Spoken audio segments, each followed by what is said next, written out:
All right. Well, hello, everyone. Welcome to Wine, Women, and Words. I am Michelle, and with me, of course, is Diana. Hello.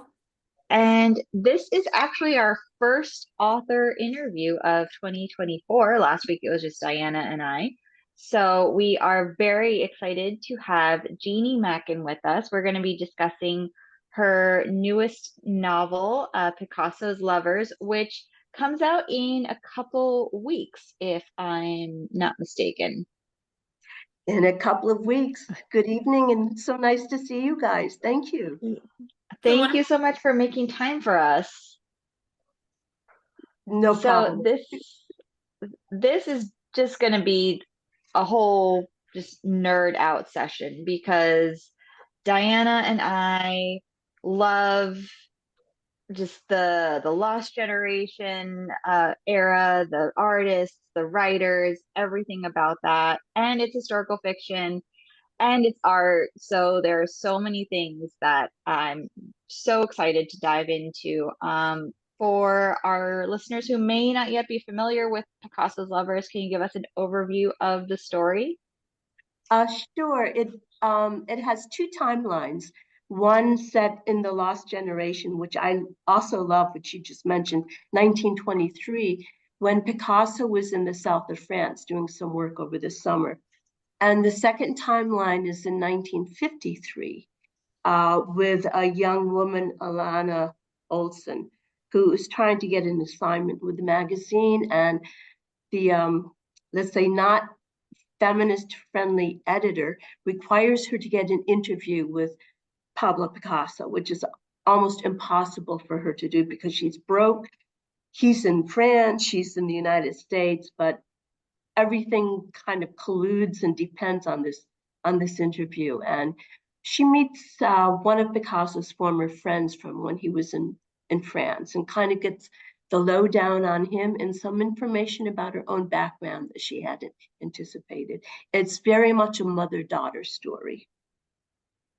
Yes, I wasn't expecting the mother-daughter aspect of it. And so that was a really interesting take reading it, that you have this mother-daughter thread through that. And I didn't even include that in the questions. So I want to, but I want to delve into that a little bit about that mother-daughter. But I both my mother and father are gone, and my brother, my only sibling. So I think a lot about family and the stories that we lose when we lose family.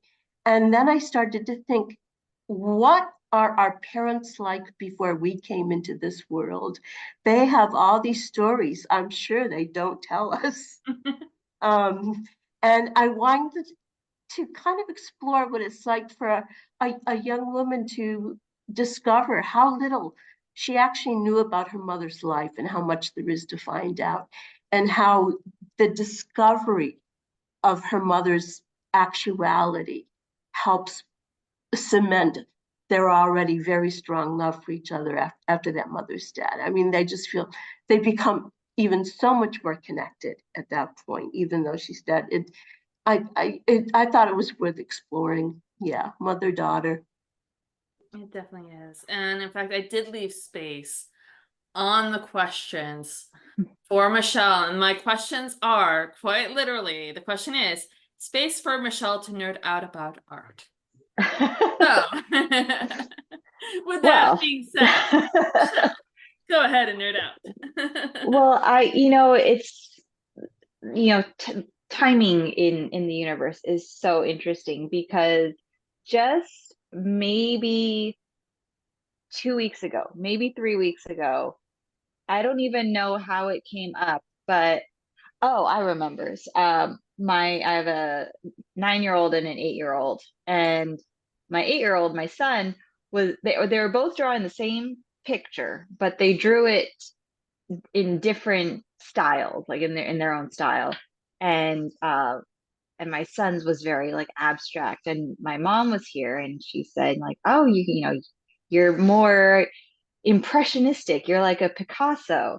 And that prompted a conversation of who's Picasso. So all of a sudden we're on YouTube looking up videos, and I found this interview or like a film that he did in the 60s, maybe. I forget. That might be too late, but it was an interview where he just drew a painting, just, on the fly. He didn't think about it, didn't plan it. He just created it, and it started out as like, I don't like a chicken, and then he just kind of like painted over it and transformed it into something else.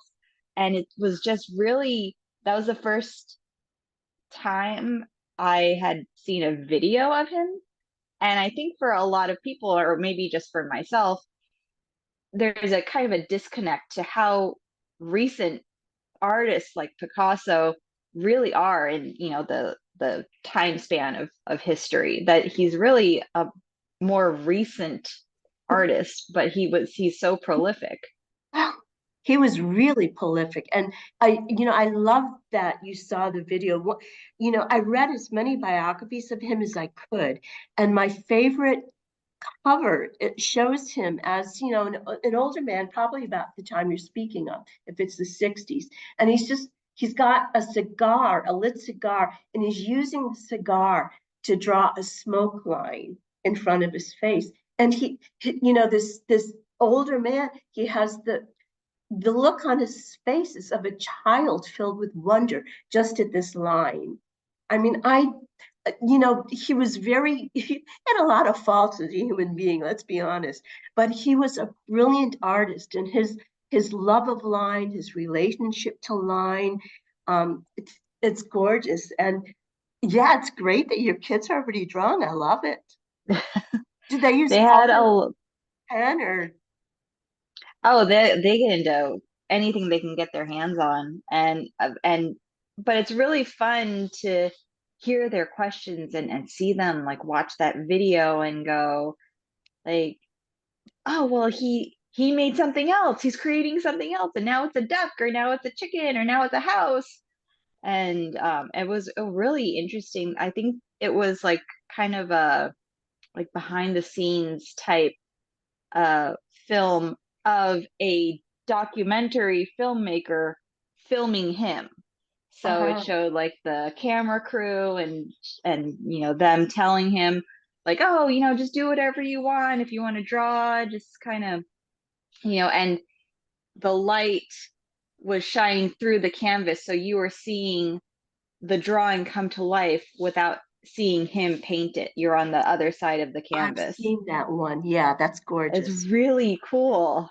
Yeah, yeah. So, and what made you, have you always wanted to explore Picasso through a historical fiction novel, or how did you stumble into his world for this book? Well, I've kind of always known his work. I mean, how can you live in the 20th century and 21st and not know Pablo Picasso if you have any interest in art at all? And I like writing about artists because visual art forms are very difficult for me. I'm very much a word person. And for me, learning how artists perceive and recreate their world for me is almost like a foreign language. And I love the challenge of it. I like doing it. And I decided on Picasso because, I wanted to decide for myself, is he the greatest artist of the 20th century? He has this huge reputation. And I spent like 3, 4 years reading about him, looking at his work. And yeah, I think he was a genius. He really was. If you look at the body of his work from the work he did as a teenager all the way through to the end of his life, he was brilliant. My husband was an artist. He was older, so he was friends with a lot of artists in New York in the 60s. And I know even then in the 70s, New York artists were complaining they couldn't do anything that Pablo Picasso hadn't already done. He covered so much territory, kind of angered people. Oh my gosh, I just completely lost my words. Um, you made me think of a question, and now it just flew right out of. Oh, that's what I wanted to ask. I am like you. I'm definitely a word person. I cannot draw to save my life. Can And I greatly admire people who can. What, how was that like? Because this is something, anytime I read a book that involves art, I always think it's so interesting and so really impressive the way that writers translate art into words and still find a way to bring to draw the picture in a reader's mind. How did you approach that process whenever you were describing um, a, an artwork piece? Well, I would look at the artwork for a long time and then do pretty much what you said, which is translate something visual into words. And after a first, second, or third draft, there were checkpoints that I would have, like, have I mentioned the color? Because color for me is, again, it's a foreign language. I forget that it's there. Have I considered the texture? How best could I describe this in a way that people who aren't seeing the painting could see it through the image I'm creating of it? And it's a challenge, and I love doing it. My father was colorblind, so I spent a lot of my childhood trying to imagine what the world looks like to a colorblind person. But yeah, you just use the perfect word. It's a form of translation. Mm. So I think that was my nerd out session for for art. And I love how you talked about going into having to describe the colors, because I'm working on a book and I'm using colors within it as well. And both my father and my brother are colorblind. Okay, and you have asthma too. And I've got asthma too. We could be sisters. Well, I remember as a kid, I didn't understand the tests that I had to go through. Like, I went through tests when I was in school, and then I went through tests when I come out here to California, and my dad had me do just a bunch of color tests. And I never understood it because there's a very specific color blindness test. And I remember having to do it like over and over and over again. And I just didn't understand it until I was older. I was like, oh, that's the color blindness test. My dad was like really trying to test to see if I had it, because my stepmother it also runs on her side of the family Oh, as well. it's And rare for a woman to have it, isn't it? it is. She didn't have it, her father had it.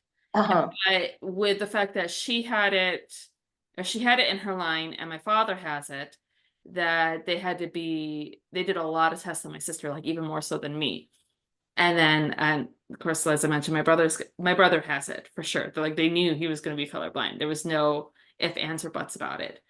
But I love how you discussed in the book having to describe the colors, because working with colors and my work in progress, which I'm not writing about a painter, I don't think I have the guts to write about a painter. But in the back of my mind, I was like, how can I describe this color where somebody who is colorblind can read this and they could understand what I'm discussing? Wow. That was in the back of my mind when I That was is a writing. real challenge. Yeah. Yeah. Did you ever read The Miracle Worker about Helen Keller? Yes, I remember watching. I didn't read it, but I watched the movies. Yeah, I wonder if reading it, because she had to explain, um, Annie, I can't remember her last name, Helen Keller's teacher, had to explain all of this sensory input to a child who could not directly experience it. Again, all of that translation going on.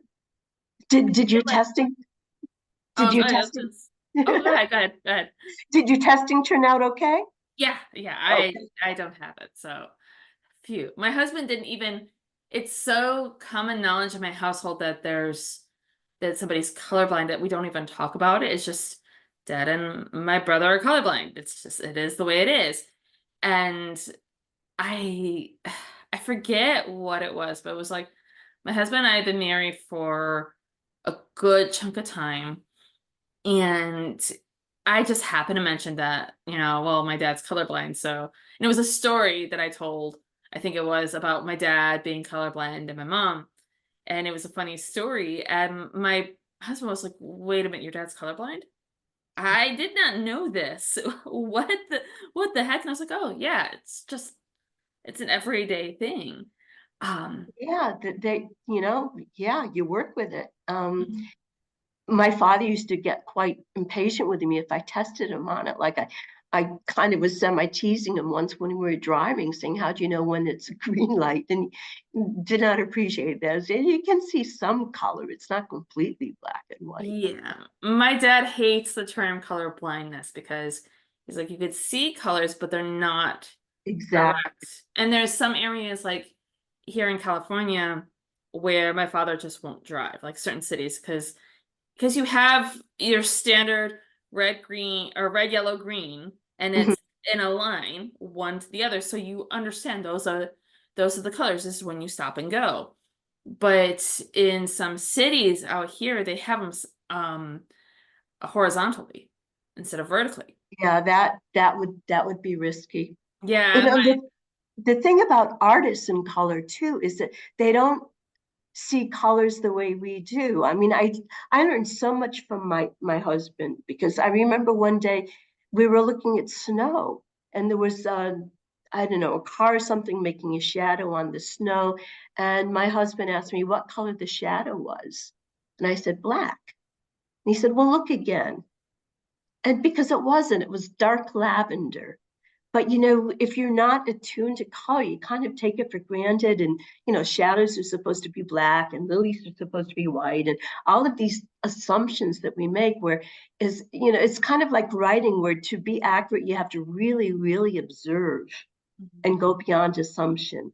And it's the same thing with art and seeing color. You go way beyond assumption to see what's really there. That's one of the things that Pablo Picasso did. I mean, when he puts a dab of yellow on the tip of someone's nose, that was really there. He's not making it up. He just gives it a stranger form or something. But artists fascinate me. They just absolutely fascinate me. they definitely do. They are fascinating. So I know, and we have a question about Sarah, of course. Now, can and I know with his my words tonight, with historical fiction, we always love to talk about research and all the work that led up to the writing. What I kind of like started two questions at once here. Let's go with the research first.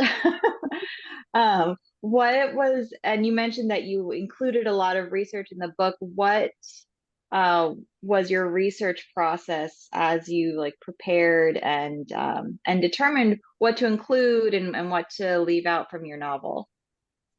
Wow, that's a great question.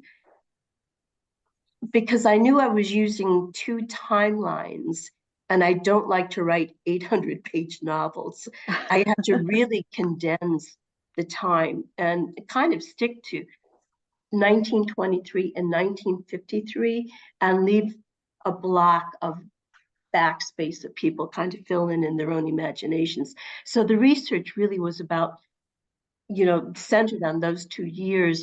In 1923, what was going on politically in Europe. It's before Mussolini, it's just before Hitler, it's a little bit before Franco, but all of this is starting to build up in Europe. It's World War I is over, but they're already sliding towards World War II.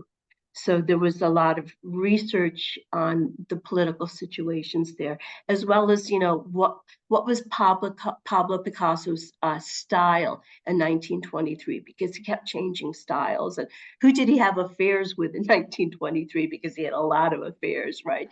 So there was that, and it was kind of the same for 1953 too, because my historical fiction, I like to show private lives within a political context. And what was going on in 1953, it was the McCarthy hearings.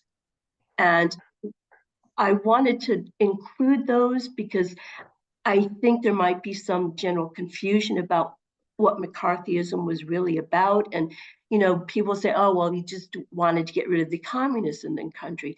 But he also wanted to get rid of the people who were in favor of civil rights, who were in favor of integration, the labor movement. So I researched that because I wanted Ilana to have as well a political background. She needed it, considering her family history was. She could not be a political blank canvas. She had to have some instincts of her own. So for that period, much of it was about Picasso, but then also McCarthy comes into it, the House Un-American Activities Committee. So And McCarthyism, that's such a fascinating time period. Because I recently learned, I wasn't fully aware of it until recently, that there was also an anti-LGBT movement within the McCarthy movement as well. I forget. oh, if you weren't, if, oh, I don't even know how to put this without getting in trouble, but if you weren't straight, white, middle class, you were in big trouble. Mhm. Oh, and that's the perfect way to put it. If yeah, you had to be straight white middle class to be able to make it in the 1950s world, especially with McCarthy being around. Yeah, yeah. Yeah, they were what we now call very, very extreme right wing, which was another reason I wanted to include a political background to the novel. You know, And it's historical fiction, but it also reflects the times we're living in. yeah, and that's the thing about history. One of the things I love about history too is that um, in the words of Mark Twain, history doesn't repeat itself, but it sure as hell rhymes.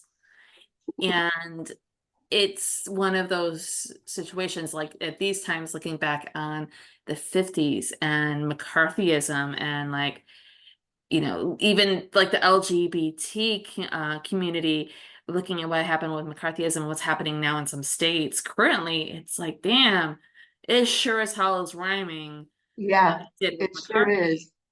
I always love what William Faulkner said about history. He said the past isn't dead, it isn't even past. I love that. I love that too. Yeah, it's not past, folks. It's still here. It might have been underground a little bit. And women's rights too. Mhm. I mean, oh boy, are they? Oh, yeah, That's a whole different topic yeah, for a whole different podcast. We're here to talk about the joy of books. yeah. And maybe a little bit of McCarthyism because we are historical fiction nuts. Right. Yeah. But one thing that you said, I think it's so interesting that, like, yes, these are our characters are fictional creations that we bring to life in our imagination, but we just know, like, oh no, well, she needs to have this. It would make sense for her to have knowledge, to be aware, but we just know what our characters need. And through the writing process, you'll know if something's missing. You'll know if your character is missing. There's an element that you haven't uh, noted and worked into their background or their storyline. Yeah, they have to be fully fleshed out. Mhm. Just really fully fleshed out. As writers, I'm sure you do too, spend a lot of time inventing material, creating material that never even goes into the novel. But you do it because you need to know who these people are. You need to know what their fifth birthday party was like, right? And sometimes you'll have scenes that were originally in the novel that you just love. Like, you love the scene, but it just doesn't work for the story, and it's just such a painful decision or a realization that you have to accept, that it just can't be in there. So you have to cut it, and it's heartbreaking to do that. It is. When I'm actively working on a novel, I divide the day into two time periods. And the first part of the day, when I'm just up and having my first cup of coffee, is when I do the creative work, because you're still in a fugue state. Your mind still isn't coping with bills and the vet and everything else that goes on. So it's free to really roll and be creative. But for that process, the editing process has to be the afternoon for me when I'm really tired and cranky and not sentimental. Oh, you're gone out of here. Yeah. I think I have to try that next time I'm hangry and I'm tired. I'm like, I don't give a shit. I'm just gonna X this out. I'm Yeah, gonna yep, about yep, this you know, stuff. throughout the whole thing. Murder that darling. Don't just kill it. Murder it. Make it bleed. So, I think crankiness is an unsung element of the editing process. I think that is a necessity. The writing process too. You gotta have that Yeah. confidence. Oh, absolutely. You have to go with your instincts on so much of this. Um, I know when I'm working, if I come to a section where I'm getting a little bored with it, Mhm. I'll step back and say, wait a minute, if I'm bored, how are the readers going to deal with this? So, yeah, you have to trust your own instincts and emotions on it. Mhm. And crankiness is a good sign that you're losing patience with it and something's got to change.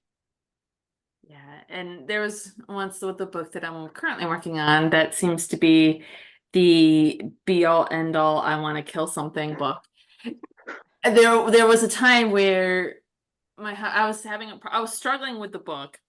And my husband was like, well, let's talk it out. And he's just like, we're in the car. I'm holding the pizza in the car. And he's like, well, what about this? Well, and he keeps pressing me on these questions. And I was just getting so frustrated and angry. And I was answering him, I'm like, I'm not mad at you, but I'm really mad at the book. I'm not mad at you, but I'm really mad at this book. And it just kept going around in circles like that because I feel like at some point you're going to want to kill your book. And and you're not. At And some point, you wish you went to nursing school. I was told Uh, by about a third of the way into the first draft, it stops being the book and becomes the damn book. when you go, I have to write today. Yeah. Yeah, my dad called me once and I was in the middle of the book and he and I are talking and he's like, so how's the writing going? And I start complaining about it. And he's like, it's not the way you talk about your children. And I was like, you sure about that? Because I'm sure you said a few things about me when I was a teenager. Yeah. Yeah. Yeah. So I know we're just about at our time, but I think we have time for one more question, which is our super scientific, very serious survey. Super serious. Very, yes. And we have a long-standing discussion with all of our authors about how they approach writing, which is plotting versus pantsing. Now, Diana is a plotter. She likes to plot everything out and know exactly, what her characters are having for breakfast, where they're going that day. She likes to have a plan. But in her world, in the real world of Diana, she loves chaos. She doesn't need a plan. I need a plan for Michelle, for my world. I need lists. I need timetables. I need plans. When I sit down to write, there is no plan. I'm as surprised as my characters what comes out for the day. So we like to ask our writers, are you a plotter or a pantser? And do you need a plan or do you embrace the chaos? Michelle, I am exactly like you. My my my my normal life, my non-writing life is filled with lists, with getting rid of clutter. I'm a bit of a tidiness freak. I'm never late for appointments. I am organized. When I sit down to work in the morning, I have no idea what's going to happen.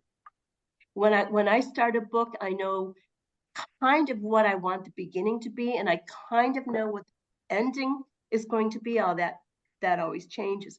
But I just sit down and I start at page one and write all the way through without an outline. It drives my editors nuts.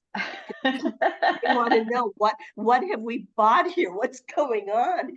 And what I tell them, and it's partially a joke, but it's true, is that if I knew for my way of working, if I knew everything that was going to happen, I wouldn't need to write the book.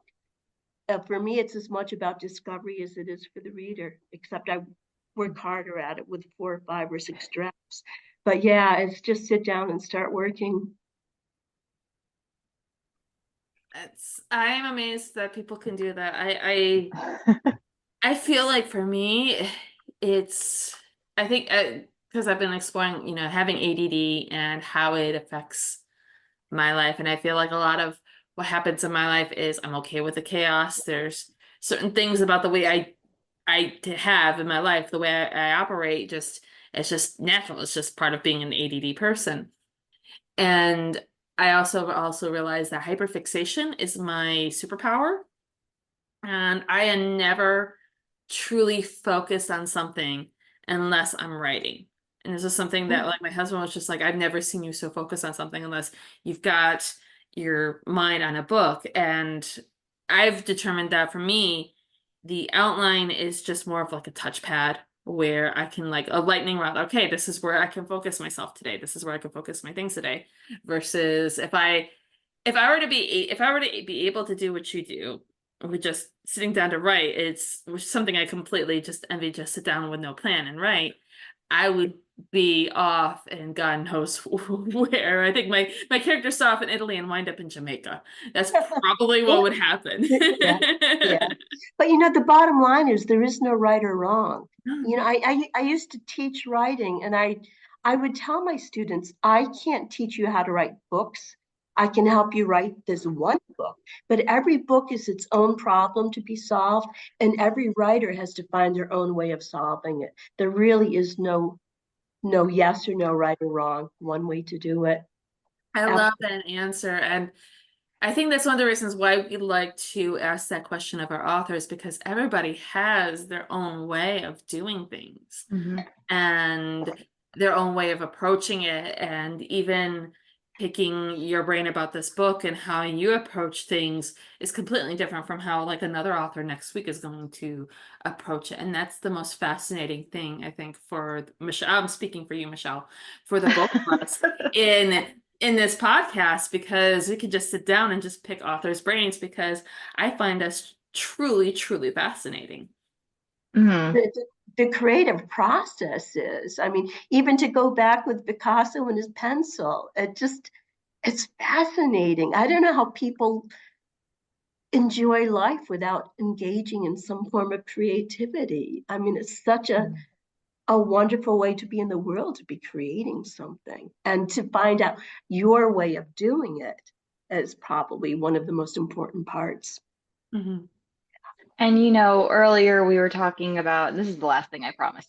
Earlier you were talking about how, you're fascinated by how artists see color and how they really look at color. And, you know, I'm a writer, but I'm still like, I'll read a sentence that someone wrote and go, damn, that is such a good sentence.